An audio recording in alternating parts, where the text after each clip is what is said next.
Ladies and gentlemen, it is Preacher, and it is that time of year again, well, 2 years, Ablers, where we get that opportunity to re-roll. Yes, we do indeed. And it's a difficult one because people aren't really sure how to do it.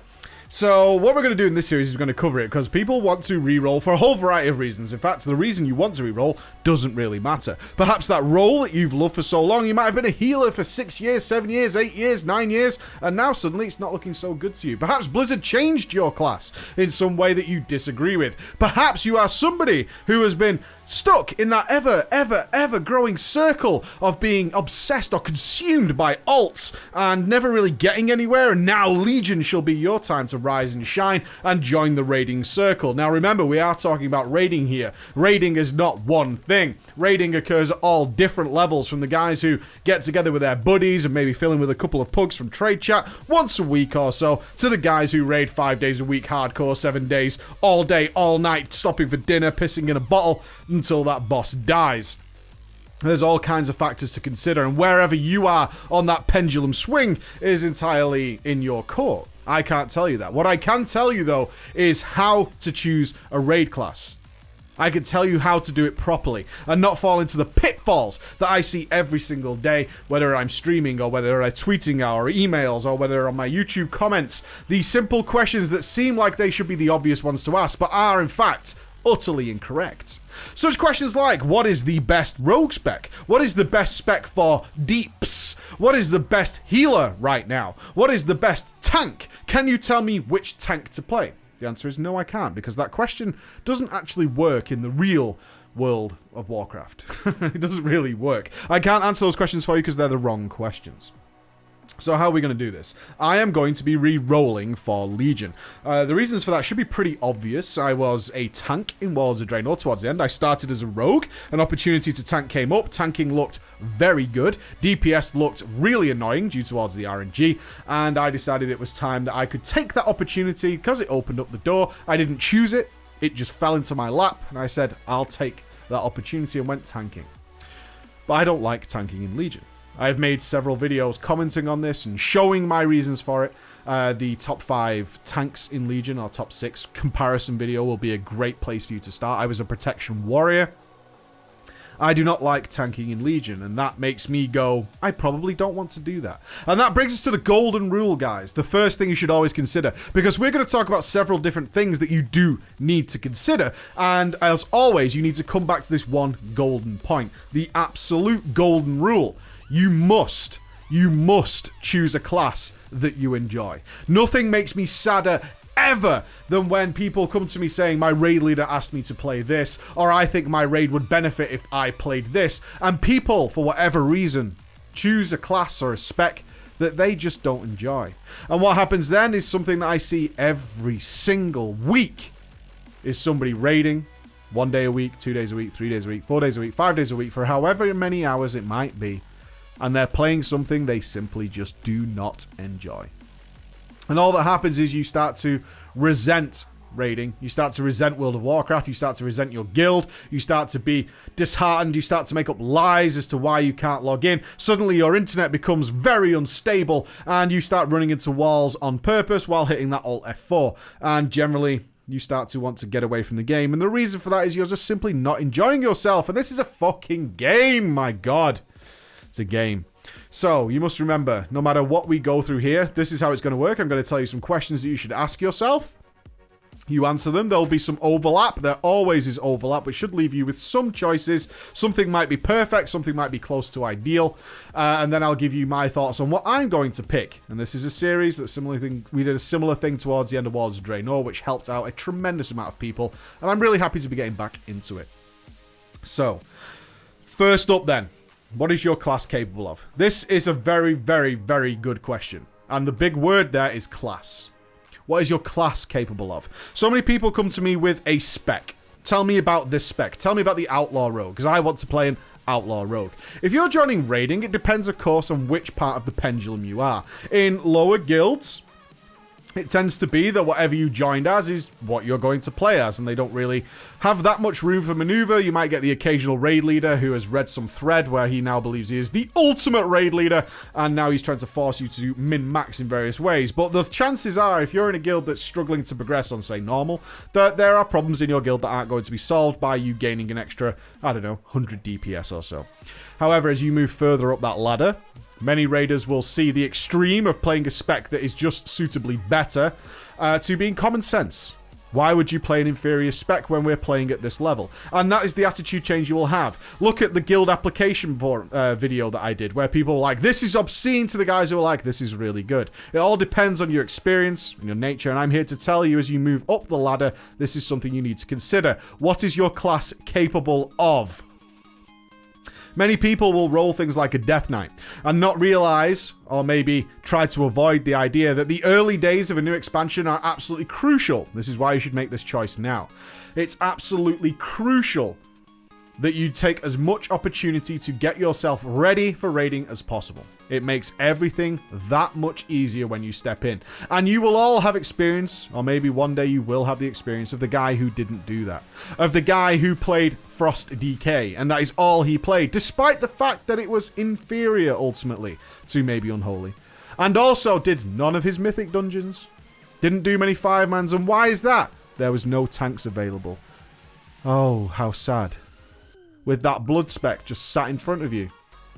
Free click. Doesn't even cost you, or it might cost you now, or some fucking nonsense. I don't know, they keep changing it every week. But the point remains, you are a tank. You are fully capable of tanking. Even if you're not the world's best tank, you can probably get through some mythic dungeons, some 5-mans, and do some other content out in the world, some world quests with your buddies. You should not be that guy. You should never be that guy who is capable of doing something else that people desperately need in the early days. You should not be that guy who is forcing or trying to force the 2 tanks of the guild to run absolutely everyone through dungeons over and over and over and over again, because guess what? They don't want to. They don't want to. Some of them will, but for the most part, after I've done my 2nd or 3rd mythic of the day with different groups, I don't want to do anymore. And you're a fucking tank. Get the fuck on with it. Same with healers. These guys are in short supply in the early days, and you should always be aware of what is your class capable of. Now, in early, like I say, in some guilds, you will never, ever, ever have to respec. They're more than happy to have you along doing whatever you want. But as you move further up, if you're capable of healing, that fight might come up, as it has come up every single expansion that needs more healers. We simply don't have any. We've never needed them before. This fight requires 3 tanks, not 2. And this is where you make that choice. Are you the guy who says, I can't tank, I can't do it? And then guess what? Little Billy shows up once again. I can tank. Little Billy is now more important to your raid. He's more wanted to your raid. He's more crucial to your raid. He's more important than you are.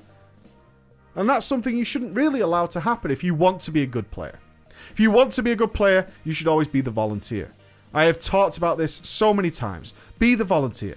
Be the guy. And guess what? You'll see so much positivity in your experience if you're that guy. I'm not saying that you should commit. If your tank suddenly needs to disappear and you go, I'll tank forever, you definitely got to replace the tank, right? And your guild's like, yeah. Don't be that guy. But I'm saying in your dungeons, for those one-off fights where you need the extra guy, being able to do that is vitally important. You should understand that as you get better at raiding, as you move up, the more ideal spec is what you want to choose. And it's important that you know what your class is capable of and be familiar with it. Recently, I had people coming to me, as they know that I've been a big fan of Frost DK and Fury Warrior, and saying, Preacher, should I choose Frost DK over Fury Warrior? It's not an easy decision. It's not an easy choice. Why? They're both pretty good. How do you make that decision then? You say to yourself, do you like blood? Do you like unholy? Do you like arms? Do you like prot? Because you might end up playing them. This is your main character. This is the one that you care about. This is the one you do things on. This is not a guy that you run through some raids for some transmog gear every week or so and then log him off. This is the character that you get ready to play regularly for a few hours a night. This is the one. It's important that you're aware of what you're getting into at the start. If you have 2 specs that are pretty close to each other, the easy way to differentiate them is to simply look at what else they can do. Do you enjoy them? No. Then maybe I'm going to lean a different way.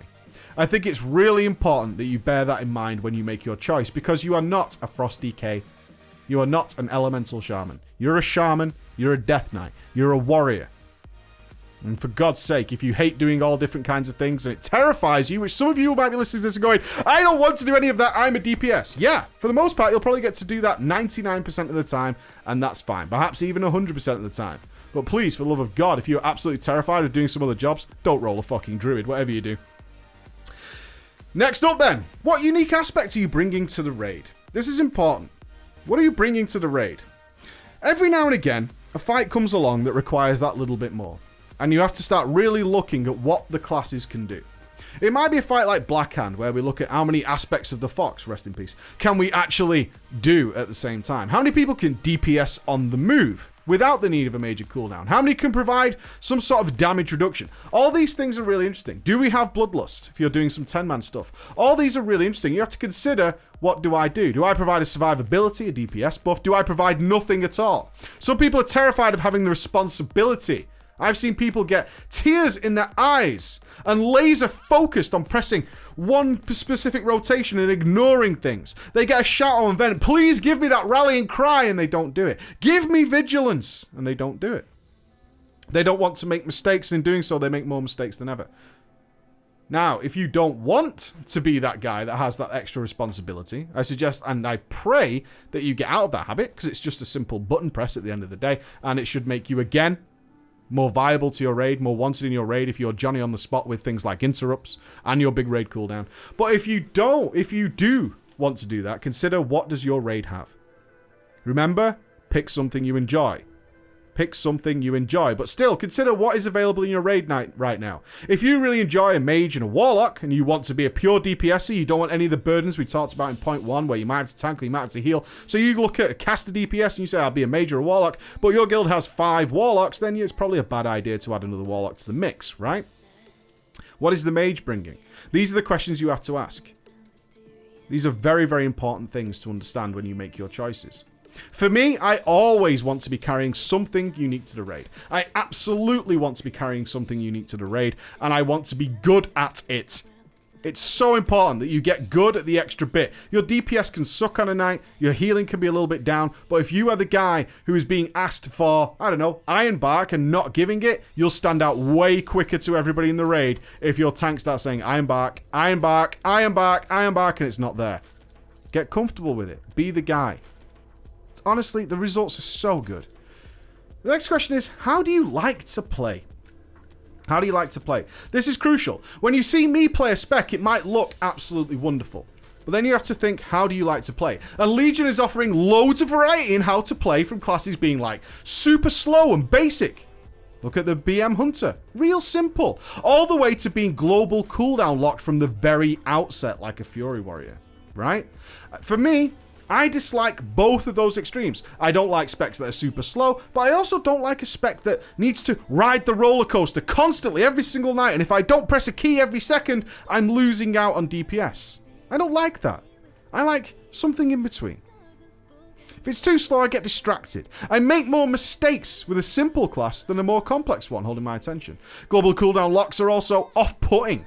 Every second you're not spamming and spamming and spamming. You're firing inputs into the game, but you can't respond to changes really quickly or accurately. You have to wait because you've already pressed the next key. I don't like that. I like things that allow me to consider a choice. But maybe you like your hands going like a flurry on a piano, or perhaps you like nice, slow, steady play. The next thing I think you guys should really consider is, are you capable of a moment of greatness? There's nothing worse for me than a spec that is almost entirely static in its output potential. If we look at a DPSer and the difference, well, again, we'll look at a Hunter here, is in AoE, do I press Arcane Shot or do I press Multi-Shot? And that's the only difference that I have in all of those scenarios. Doesn't matter what's going on the screen, I press those 2 buttons, the numbers appear on their heads, everything's nice, the damage meter flows like wine and everybody's happy. So boring. I don't like it. What I like is something that I can't do all the time, but when I do, it's absolutely magnificent. And there are several classes that are allowing you to do that. Demon Hunters, Mages, Warlocks, all allowing you to pull off these wonderful moments that you can't do all the time. Can't do it all the time because that just makes it a part of your gameplay. But every now and again, you get to do these absolutely wonderful things that give you some excitement. And excitement is important because it doesn't matter how much you enjoy the class, right? It doesn't matter how much you enjoy the class. Because if it never changes, it never alters, it never progresses, it never develops, and it doesn't give you these moments to just have some silly fun, then you're going to get bored. You're going to get bored with doing the same repetition over and over. Not everyone will be like that. Some of you will be like, I like the fact that all I have to do is change one button and my DPS or my output or my healing or my tanking will be fine. And that's where you should be looking to those. Okay? These are the questions you need to ask yourself when you're deciding on a new spec, on a new class, on a new role. All of these things you need to consider. These are the important questions. These aren't the basic stuff, okay? What we're going to do in the next video then is look at all the classes, and we're going to start eliminating choices from there, and you guys can follow along with that and hopefully arrive at the answer that suits you the most. Thank you so much for listening. I hope this gets you started in the thought process on how you should be looking at choosing a class for Legion. Alright guys, thank you so much. And remember, if you're not sure how anything plays, or you're waiting for a video from me or from anyone else, the PTR is now available. Everything's there except the Demon Hunter. Just bear in mind the artifacts do have some changes there, which are easily checkable anywhere on the internet. Alright guys, thank you so much for listening. Goodbye.